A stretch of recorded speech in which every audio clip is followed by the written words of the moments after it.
हमने दौड़ते हुए निश्चय किया था कि बड़ी जागीरदारी या बड़ी जमींदारी या बड़ी ताल्लुकेदारी इसका अंत हो जाना चाहिए और जो काम करता है जमीन पर आदमी किसान जो कोई उसको अपने काम का पूरा फल मिलना चाहिए. That was India's first Prime Minister, Jawaharlal Nehru, addressing a rally before the country's first general elections in 1952. ये नहीं कि और लोग उसका ले जाएं और ये काम हम कर देते अब भी, लेकिन कुछ हम कानून के झगड़े में फंस गए और बड़ी-बड़ी अदालतों ने गड़बड़ा दिया. Nehru was explaining his government's efforts to eradicate the zamindari system, a feudal pattern of landholding. At the end of that clip, he says these reforms had been stuck in a legal jhamela, a mess. This was one way to describe an emerging constitutional crisis, which would, over the next 20 years, culminate in India's most important court case, Keshavananda Bharati versus State of Kerala. The Supreme Court heard the Keshavananda case for 66 days between October 1972 and March 1973. The best legal minds in the country appeared before a 13-judge bench, the largest ever to be constituted, before or since. They were there to argue pivotal questions that shape our political system. Who is the ultimate custodian of the Constitution? Parliament or the courts?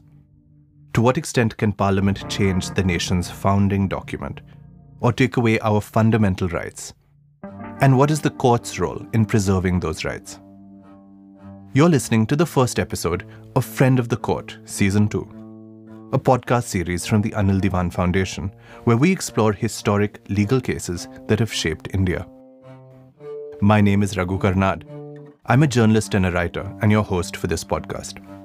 As someone who reads and writes about history, I'm fascinated by one decade, the 1970s, when the character of independent India was up for grabs. I've always known that there was this one case with a nail-biting finale on which so much turned. But I never really took a closer look or understood it. So I'm excited that this season we present the courtroom drama, the behind-the-scenes stories, and the intricate reasoning that went into Keshavananda Bharati versus State of Kerala. But first, we need to travel a little further back, all the way to the early years of the Republic, to unpack the Jhame-law, which set Keshavananda in motion. The future constitution of India. All the world admires a deed well done. We can say that we have done this action well.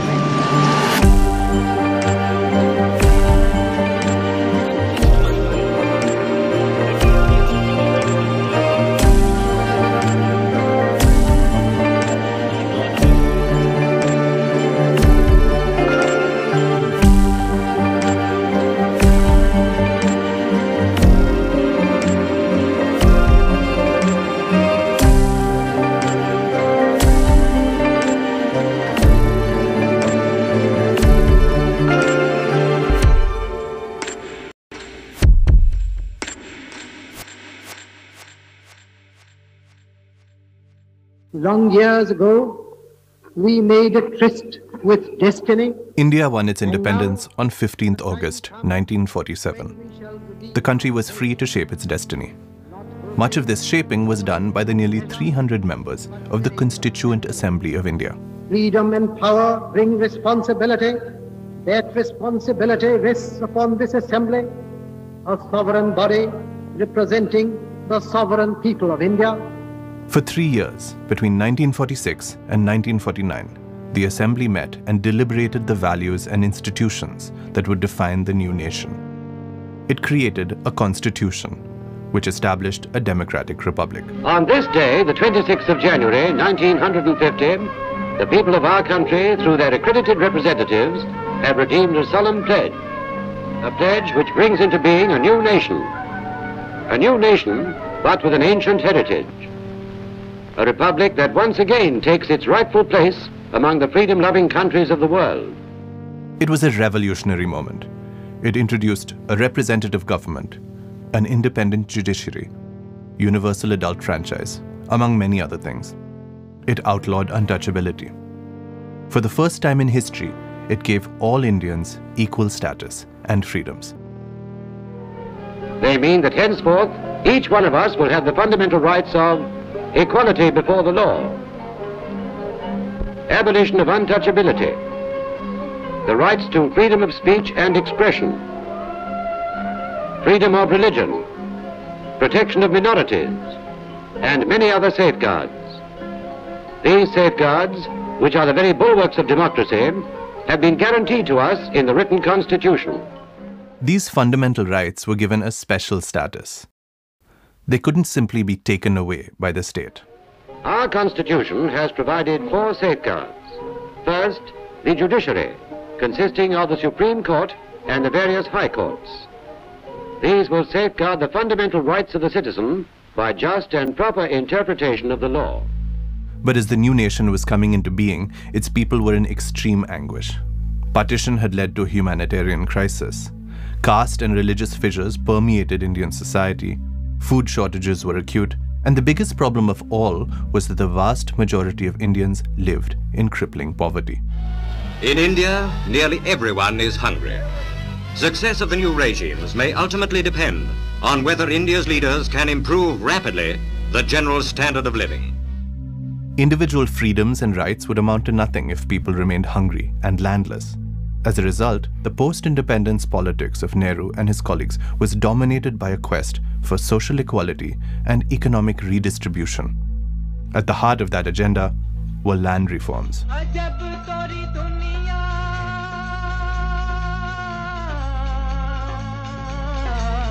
Through much of India, high-caste zamindars or landowners controlled the land on which peasants cultivated their crops. There was a political consensus that land reforms were a crucial step towards reducing poverty and attacking historical inequality. The reforms broadly meant ending zamindari control over land rents and property titles and redistributing land to tenant farmers, while also giving tenants more rights. We must complete this task, eliminate all intermediaries, and fix a limit for the size of holdings. But the main object of land reforms is a deeper one. They are meant to break up the old class structure of a society that is stagnant. Provincial governments across the country, mostly led by the Congress party, embraced this agenda enthusiastically. Even before the first general elections, they began introducing land reform laws. But these laws immediately ran into legal trouble. Landowners challenged them in court, saying that they violated the fundamental right to property, laid down in Articles 19 and 31 of the Constitution. Under these provisions, the government was required to pay compensation to property owners at market value when it took away their assets. The government evaded that. Namita Vahi, a senior fellow at the Center for Policy Research and an expert on land rights, explains why. The whole point of the freedom struggle, the Champaran Satyagraha that Gandhiji did, it was against the oppression of the British, but it was also against, the oppression of zamindars that were Indian zamindars. So, it's politically illegitimate, it's economically not feasible, and it is socially undesirable to compensate these zamindars at full market value compensation. But the courts sided with landowners. Starting in 1950, various high courts began striking down land reforms. They said these laws violated fundamental rights, something that another provision, Article 13 of the Constitution, explicitly said that no law could do. Article 13 is the provision that is supposed to be the guarantor of fundamental rights in the Constitution. This is Lawrence Liang. Liang is the Dean at the School of Law, Governance and Citizenship at Ambedkar University, Delhi. He's written extensively on intellectual property, public culture, and comparative legal theory. He also teaches a class on Indian constitutionalism, including the Keshavananda Bharati case. Here he is, taking us through one of the building blocks of our story. It basically says that any law which abridges or takes away the fundamental rights are to that extent void, which means that Parliament cannot pass a law which is in contravention of the fundamental rights. The message from the courts was clear. The government would have to find a way to achieve its goals without violating fundamental rights. The government, on the other hand, was worried that the courts were obstructing its social transformation agenda. Here's Nehru himself explaining this dilemma in an interview. Well, now, in India, people feel that India is slow on the land problem. You give us any lead on that? That is perfectly true. We are slow, partly because of the democratic processes being slow, partly because our constitution, laying stress on individual rights and liberties, has been so interpreted by the courts that many of our legislative measures are hung up by the courts. Nehru was in no mood to cede to the courts, and what he did next escalated matters dramatically. In June of 1951, just 18 months after the Constitution had been adopted, the government amended it for the first time. The First Amendment did several things. The part relevant to our story is this. It said land reform laws could no longer be examined by the courts. Even if these laws violated fundamental rights, the courts could not strike them down. Some MPs were disturbed by the government's haste. They accused it of treating the founding document like a scrap of paper. But Nehru was unfazed. He was convinced that Parliament, as the only elected body, was best placed to decide what was right for the country, not unelected judges. He says, who knows better than us? And he was right in one regard, because the first Parliament was also the first Constituent Assembly. This is Lawrence Liang again. So he said that who knows better than us? We are the ones who drafted this Constitution. Who knows better than us what we intended? So how is the Supreme Court, while interpreting the Constitution, actually going so against us and are at loggerheads against us? They have no right to do this. Article 368 is invoked for the first time, and the First Amendment is brought. And this happens before the end of 1950. So it's rather dramatic, right, what's happening at that point of time. But it sets the stage of what will eventually unfold all the way with the Keshavan Bharati case, which is simply the question of who is the ultimate guardian of the Constitution. He's just introduced another article that will be at the heart of our series. Article 368 of the Constitution is its amendment provision. It lays down a relatively straightforward process. All it takes is a 2/3 majority in Parliament, and in some cases, support from half the states to pass a constitutional amendment. This wasn't a problem for Nehru. The Congress commanded a significant majority in Parliament. That wasn't all. The government used the open-ended phrasing of Article 368 to its advantage. When Article 368 says that the Parliament can amend the Constitution, it's not giving you any detail. It's not telling you to what extent, it's not telling you what cannot be amended, it's just telling you you have the power to amend. The government took this to mean that Parliament had absolute power to amend any part of the Constitution. The First Amendment might have solved Nehru's immediate problems, but it opened up a can of worms. The debate was no longer just about the rights of property owners versus social justice. It now turned into a fundamental dilemma about our constitutional framework, and it all hinged on the meaning of one simple word: law. Let's take this step by step.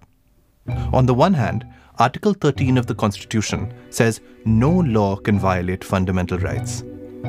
But the government passed constitutional amendments, even if it meant violating fundamental rights. This brings us to the heart of the puzzle. Did the term law include constitutional amendments? Were the two different from each other? It took almost 20 years for the country to answer this question conclusively in Keshavananda Bharati. The government insisted that amendments were different from ordinary laws. Courts could not examine the substance of amendments. All the court could do was review if Parliament had followed procedure while passing them.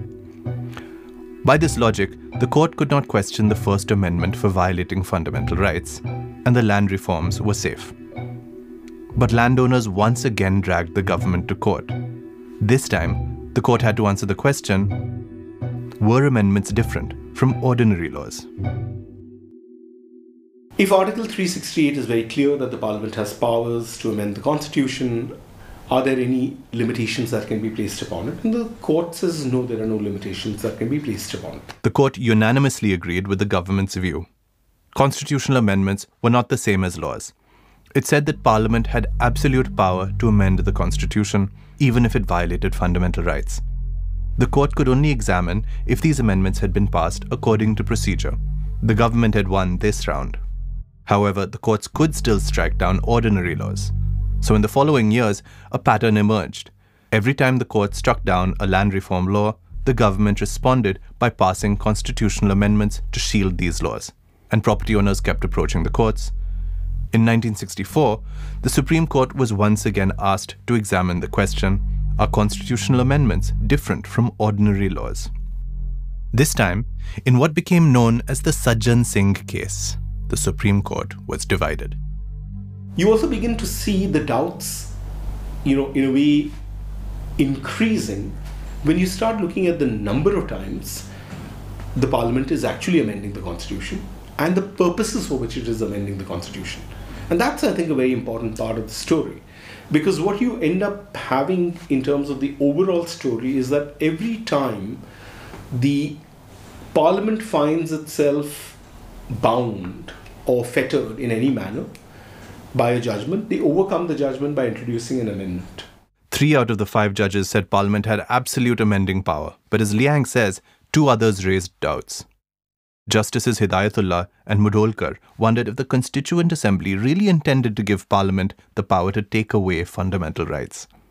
If so, wouldn't eroding these basic principles amount to destroying the Constitution itself? But these doubts didn't change the status quo. The majority still agreed that Parliament's power to amend was unfettered. Then came Inder Golak Nath. The man who lent his name to one of India's biggest constitutional cases was a third-generation Bengali immigrant to Punjab. All we know about him is that his grandfather, Golak Nath Chatterjee, was a Christian convert who walked across North India and settled in Punjab in the mid-19th century. After joining a Scottish mission, he became the first Indian to be ordained as a Presbyterian minister. And Golak Nath Chatterjee led a congregation and then set up a church in Jalandhar. His sons, Henry and William, later expanded it into a 500-acre campus. After independence, the Punjab government passed a law which effectively acquired most of their land for redistribution. In 1964, Parliament passed the 17th Constitutional Amendment, by which this land reform law could not be challenged before the courts. But, left with only 30 acres, Inder Golak Nath did just that. See, a group of Punjab farmers whose land was being taken away, 400 acres being reduced to 1500 acres, and therefore they wanted to challenge the validity of many of the amendments to the Constitution, including the 17th Amendment, which had been upheld in Shankari Prasad's case. And the leader among them was a gentleman known as Inder Golak Nath. And the father appeared for Inder Golak Nath and raised the question of the validity of these constitutional amendments. This is K.K. Venugopal, a senior advocate and a former Attorney General for India. He's the son of Meloth Krishnan Nambiar, or M.K. Nambiar, the constitutional lawyer who argued Golak Nath's case in the Supreme Court. By 1966, barrister M.K. Nambiar, as he was popularly known in Kerala, had built a flourishing practice.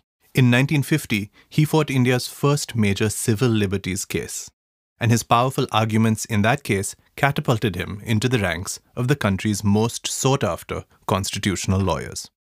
In the Golak Nath case, Nambiar would have to find a way to argue that the 17th Constitutional Amendment was bad in law. As he was preparing for the case, he came across a lecture delivered at the Banaras Hindu University. There was a German professor by name Dieter Conrad. And Dieter Conrad had come to the Banaras Hindu University to give a lecture. And there he propounded the theory of basic structure. That is, there is something immutable. There is something which is foundational for a constitution, which cannot be broken, which cannot be altered, which cannot be changed. Dieter Conrad was a professor at Heidelberg University. In February of 1965, he visited India and gave a lecture where he spoke about the pitfalls of letting Parliament exercise its amending powers unchecked. At the time, in a newly independent country like India, there was an idealistic belief that a parliament of Indians, voted in by Indians, would do right by them. But Conrad saw this as complacency, especially considering what had happened in Germany from the 1920s under the Weimar Constitution. The Weimar Constitution also envisaged a representative democracy where the people were the ultimate source of authority. Like the Indian Constitution, the Weimar Constitution could be amended as long as 2/3 of the legislature supported it. Karnad explained how this provision was overused to the point that the Constitution, quote, lost its dignity as a code. Eventually, Adolf Hitler misused this arrangement to legitimize his dictatorship. Karnad came up with hypothetical scenarios to drive his point home. Could Parliament abolish the Constitution itself and bring in a monarchy? These arguments were a contrast to prevailing Indian legal and political discourse that believed in parliamentary supremacy. Nambiar found out about Karnad's lecture through his friend, T.S. Rama Rao, a law professor at Madras University. He found the arguments compelling and relevant to his case at hand, so he dashed off a letter to Karnad. Father said, can I use your article before the court, since I'm about to argue the question of basic structure also. And Karnad said, very well, but you have to acknowledge the authority and the source, and you can present my article to the court, which my father did, mentioning the fact that Dieter Karnad is a person who had written this article, but he commended the article to the court. And that is how I think the theory of basic structure was born. Karnad didn't use the phrase basic structure in so many words. But Nambiar's key takeaway from Karnad's lecture was that amendments are constrained by some inherent or implied limitations. Meaning, the definition of the word amend itself suggested minor tinkering and not wholesale changes to the fundamental character of the Constitution. As Nambiar's arguments were taking shape, other affected property owners were also gathering forces. By this time, zamindars were not the only targets of land reforms. From the mid-1950s, the government had been pushing for a greater role for itself in the industrial sector. So there is a lot of focus on the government, this big push into the industrial policy resolution identifies areas where the government is going to put in industries, and this is the period when a lot of these heavy industries and things are set up, and then there is this sphere where the private sector can come in. But yes, there is, for example, the Sholapur textile mills are the biggest textile mills in Asia, and they failed during this time, right? So there is definitely a push that, this push against not just the landlord oppressors, but also the proletariat, so it includes the industrialists and the capitalists. A number of sugar mills joined Golak Nath in challenging the 17th Amendment. The lands of certain sugar mills, which were declared to be surplus. The lands of sugar mills, which were declared surplus, were transferred to the tillers, and that is why Godavari sugar mills appeared as an intervener in the case. This is Sandip Thakore. A few years ago, he had surgery on his tongue after being diagnosed with cancer. We spent more than 2 hours with him at his residence in Mumbai, talking about his career. His son, Anand Thakore, a poet and Hindustani classical vocalist, dubbed over his father's voice for clarity. Thakore is now 87 years old. Along with the legal legend Fali Nariman and leading lawyer Ravinder Narayan, Thakore is among the few surviving participants from the Golak Nath case. Thakore, Nariman and Narayan all appeared for the Godavari sugar mills, one of the country's largest sugar companies based in Maharashtra and Karnataka. Like Inder Golak Nath, the mills too stood to lose many acres of farms under the land reform laws, which brought Thakore to Delhi for 27 days in 1966. The image of 11 judges. The image of 11 judges in one court just bombarding questions at the legal counsel appearing before them from time to time in the Golak Nath case will be in my memory forever. It will be fixed in my memory forever, This was historic. It was the first time the Supreme Court had ever constituted an 11-judge bench to hear a case. Every day, Chief Justice Subbarao, a balding, clean-shaven man, entered courtroom number 1 and took up his seat at the center of the bench. His colleagues followed, with 5 judges sitting on either side of him. They peered at the lawyers from behind the long wooden table, the national emblem of the 3 Ashokan lions behind them. Nambiar was not supposed to open the arguments at first. It was a lawyer called RVS Mani, but according to Venugopal, Mani was a disruptive presence in court. So the court asked Nambiar to take over. Nambiar began by questioning what he saw as a superfluous distinction. He said there was no difference between an ordinary law and a constitutional amendment, and they should be subject to the same tests of constitutionality. He had argued that fundamental rights can't be amended by an amendment to the Constitution, for the simple reason that the Article 368 was only the procedure for amendment and was not a substantive power for amendment. This is K.K. Venugopal, Nambiar's son. Nambiar was arguing that Article 368 only laid out how amendments could be made. It did not grant Parliament the power to amend. Then he rejected the government's position that the Constitution gave amendments a special status. He said amendments were no different from ordinary laws. This meant they could be struck down if they violated fundamental rights. He was arguing that the Constitution did not give Parliament absolute power to amend the Constitution. Courts could and should be able to review amendments. And he put forth these points in his cool, dispassionate style. My father was not aggressive at all in his arguments. In fact, very many people have told me also that so far as he was concerned, his arguments were of the persuasive class. He tried to persuade the judges. He never raised his voice, ever. Towards the end of his arguments, he read out parts of Dieter Conrad's lecture in Banaras Hindu University from a year earlier, the one about implied limitations. The idea had travelled from a visiting German professor through a Madras academic to a Malayali barrister who then brought it to the Supreme Court in Delhi.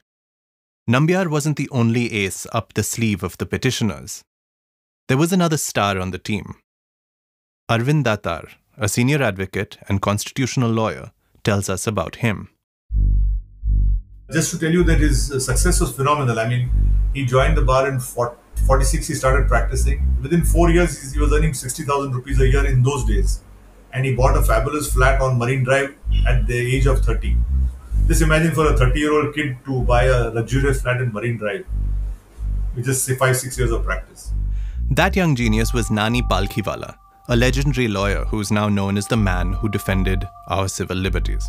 He'll play a starring role in our story as it unfolds over the next decade, but in this case he had only a cameo. When arguments began in Golak Nath, he was away in Geneva, representing India in an international dispute. Palkhiwala was a libertarian who strongly believed in limiting the amending power of Parliament. By a quirk of timing, he had missed the opportunity to argue in the Sajjan Singh case of 1964. He did not want to miss another chance. Here was a new case where the very same questions had resurfaced. He flew back to India on a Sunday night on a day's notice, and he argued the next morning on behalf of a farmers' union from Maharashtra. At 11:30 a.m., Palkhiwala, in his trademark spectacles with thick black frames, stood up to make his case. Thakore tells us more. But that one day that he argued was so passionate. But one day that he argued, he was so passionate and his advocacy was so great. He said 3 words. The words were, "The Constitution shall stand amended," with the emphasis on the word stand. The Constitution cannot be obliterated, abrogated. And that word stand, he emphasized quite heavily before the 11-judge bench. He then conveyed to the 11 judges that the Parliament did not have unlimited power to amend, but there were certainly implied limitations on that power. There were certainly implied limitations on that power. Palkhiwala said his piece and took a flight back to Geneva that night. The hearings concluded in December of 1966, and the judges reserved their verdict. By this time, the country was gearing up for the 4th general elections. This was a particularly hard time for the country. The 1960s had seen 2 wars, first against China and then against Pakistan. Then famine loomed as the monsoon failed in 1965. The food crisis intensified when the rains failed again in 1966. Vast tracts of Indian countryside are facing the worst drought since 1899. If they lose the hand-to-hand battle for survival, the results could be far worse than in the Bengal famine of 1943. Death row. As if these crises weren't enough, the deaths of the first two prime ministers, Jawaharlal Nehru and Lal Bahadur Shastri, one after the other, created a political vacuum. Different factions of the Congress vied for the top job. Ultimately, in January of 1966, Indira Gandhi was propped up as the Prime Minister by one faction, led by party President K. Kamaraj. As a 49-year-old woman with limited political experience, some saw her as a puppet in the hands of this faction. She kept herself so much in the background that the political opposition called her Gungi Guriya, that she was, just a dumb doll. Nobody ever made a bigger mistake, as they discovered later. This is Nayanthara Sehgal, the writer and political commentator. We spoke to her at her Dehradun home, in a room filled with family pictures of her uncle Jawaharlal Nehru and her mother, Vijay Lakshmi Pandit. Sehgal is now 96 and a walking, talking archive of our political history. Back in the day, she was one of Indira Gandhi's most vocal critics, and she was also the Prime Minister's first cousin. She saw firsthand what the Congress party and the country was soon to discover after Gandhi's rise: her autocratic streak. The February 1967 election was the first one after her father Jawaharlal Nehru's death. The Congress party campaigned on an anti-poverty platform. Its popularity was waning, but there were few serious alternatives at the national level. Nayanthara Sehgal recalls. Well, we made fun of the Swatantra Party because it seemed to us very stupid and favoring America party, backing America, which was then involved in the Vietnam War. I mean, it was outrageous, ridiculous. One of the opposition parties was the economically right-wing Swatantra Party, a band of old elites and business interests. Though Sehgal dismisses them as a joke, they had latched on to one important part of the discourse. Their manifesto opened with a reference to how the Constitution had been violated. They also warned that fundamental rights had been demoted to, quote, a mere chapter in the Constitution. We don't know if this struck a chord with the voter, but the Swatantra Party went on to become the largest opposition party, winning 44 seats in the 1967 elections. Just after polling ended, in mid-February 1967, came the Golak Nath judgment. No, when the decision was announced, I was in the Bombay High Court library. When the decision was announced, I was in the Bombay High Court library. We got telex messages. In those days, there was no mobile phone. We got a message saying that by a very thin majority of 6-5, we had succeeded in the Golak Nath bench. So yes, I was more than excited. Constitutional scholar and lawyer Gautam Bhatia explains the decision. And in Golak Nath, for the first time by a 6-5 majority, 11-judge bench, 6-5, the Supreme Court held that constitutional amendments are subject to judicial review. And in Golak Nath, the majority held that a constitutional amendment is the same as an ordinary law within the meaning of Article 13. This was a dramatic reversal of its own views. The court now said that Parliament was incompetent to amend the fundamental rights which, to quote the judgment, were given a place of permanence. Constitutional amendments were subject to the same conditions and tests as an ordinary law. That is, they could be struck down if they violated fundamental rights. However, the bench stayed away from accepting Nambiar and Palkhiwala's broader arguments that there were implied limitations on Parliament's power to make amendments. They simply said that the question wouldn't arise unless Parliament tried to destroy other core features of the Constitution. Meaning, at this juncture, the court was only asked to answer a limited point. Could Parliament amend fundamental rights? Its answer was no. Crucially, however, the court did not strike down the constitutional amendments that were being challenged in this case. The 17th Amendment was already... The amendment had been acted upon and would create a great deal of chaos. Therefore, they invoked the doctrine of prospective overruling. So the past could be saved, and in the future there was a ban on amending fundamental rights.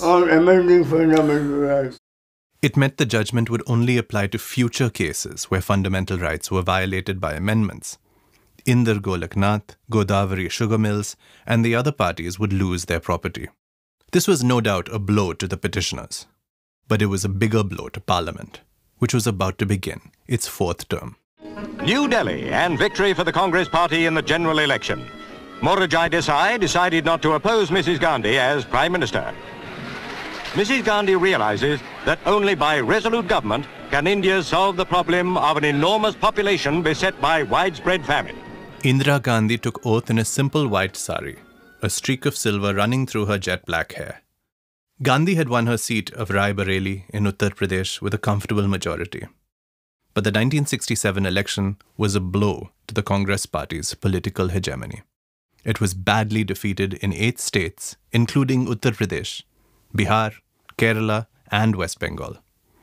Indira Gandhi was convinced that her party had to reinvent itself to avoid slipping further.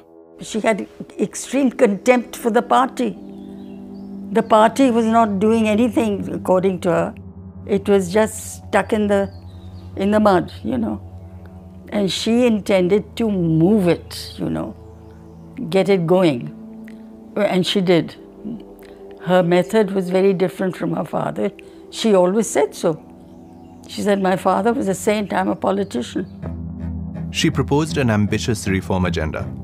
In June 1967, Gandhi pushed her party to adopt a 10-point program. It proposed the public control of banks, abolishing privileges of former princely state rulers, and nationalizing the general insurance sector. Many of her colleagues were skeptical, some of her and others of these sweeping populist policies. With support from her party uncertain, she did what was once unthinkable. On July 19, 1969, she got President V.V. Giri to issue an ordinance. An ordinance is a law made by the government without Parliament's approval. This ordinance allowed the government to take control of 14 private banks with deposits worth rupees 50 crore. Sehgal explains. Well, she passed it on by ordinance because she wouldn't have been able to pass it otherwise. Perhaps not to get it through Parliament. So she wanted to get on. And her views on it, which were highly praised in countries like France and others, were that the government should have some authority over banks. And she got justification and approval by having groups of, or I should say crowds, coming to congratulate her. These crowds came and she would come out and speak to them and formed a sort of personal relationship with the crowd. And she was clearly functioning in her own way, not as anybody had before. The country was electrified by the Prime Minister's bold vision, her decisive policies and her resolve to act. But soon enough, a few bankers, led by one R.C. Cooper, dragged the government to court. And Nani Palkhiwala argued for some of them. As we go into record, reports have come to say that the Supreme Court has struck down the Bank Nationalisation Act by a 10-to-1 majority. The court said it violated the bankers' fundamental rights to property and equality. But Indira Gandhi was unfazed by the verdict. Rather, the wave of public support kept her going. Next, she gunned for India's old elite. The princes were allowed to retain certain privileges, such as their titles, multi-gun salutes, and duty-free scotch. They also get a substantial state pension, a matter of increasing annoyance and agitation in the Congress party. The rulers of the princely states secured these perks as compensation for joining the new Indian Union after the British left in 1947. These financial allowances were written into the Constitution under Article 291. Indira Gandhi declared war on these privileges, saying that they were vestiges of a feudal past.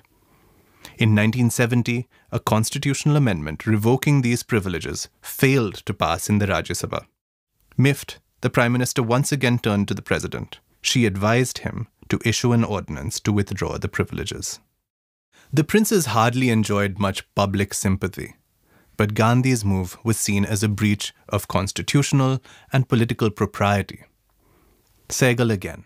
She moved that policy, and it was, I myself, I remember opposing it or feeling very upset about it, because I remembered my uncle saying that the government had approved of the privy purses, and a government never breaks its word.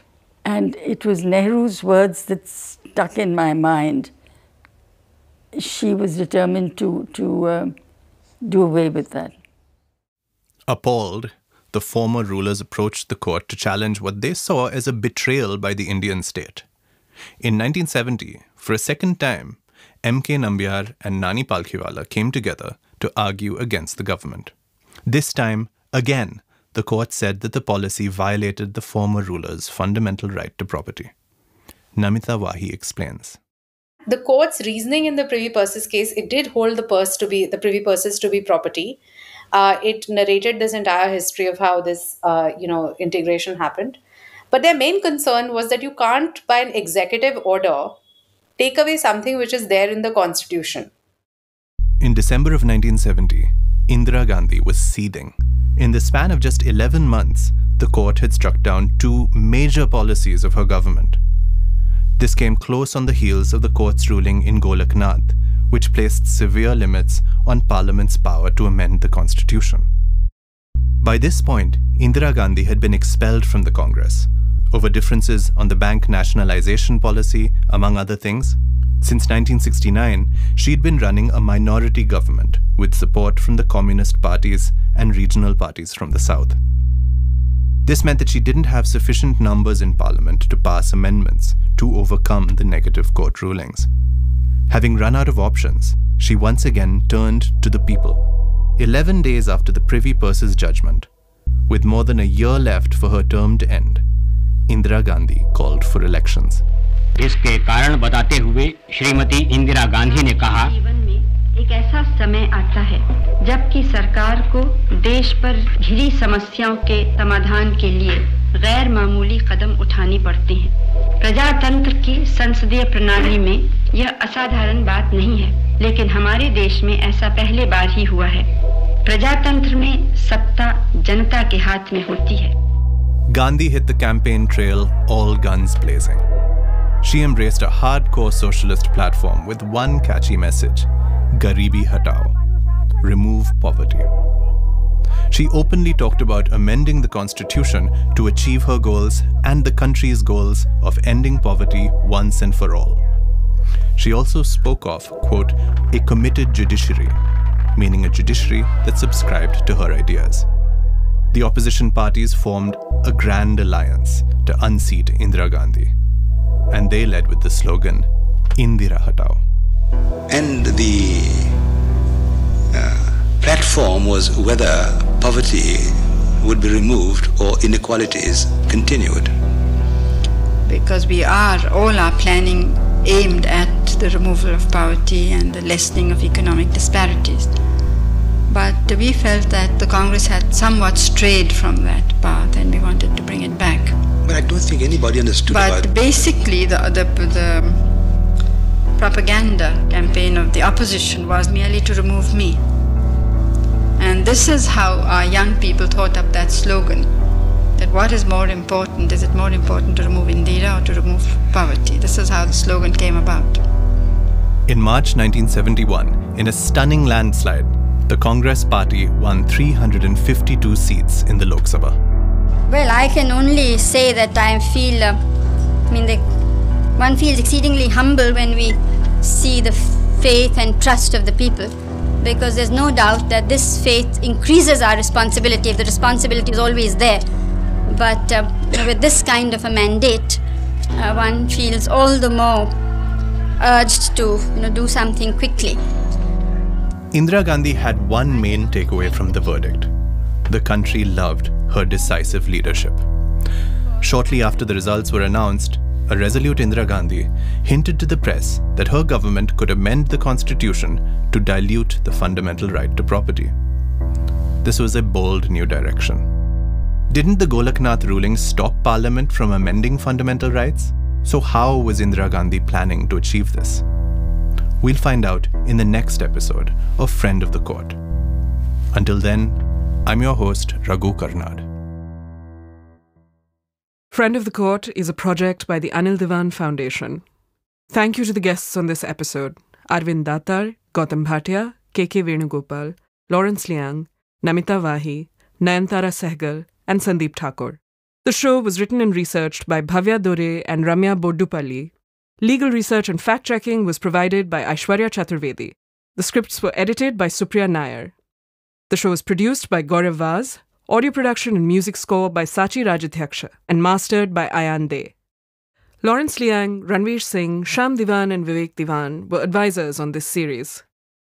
Special thanks to Anand Thakur, Geeta Sehgal, Homi Ranina, Lalita Kumaramangalam, and Vimal Thakur.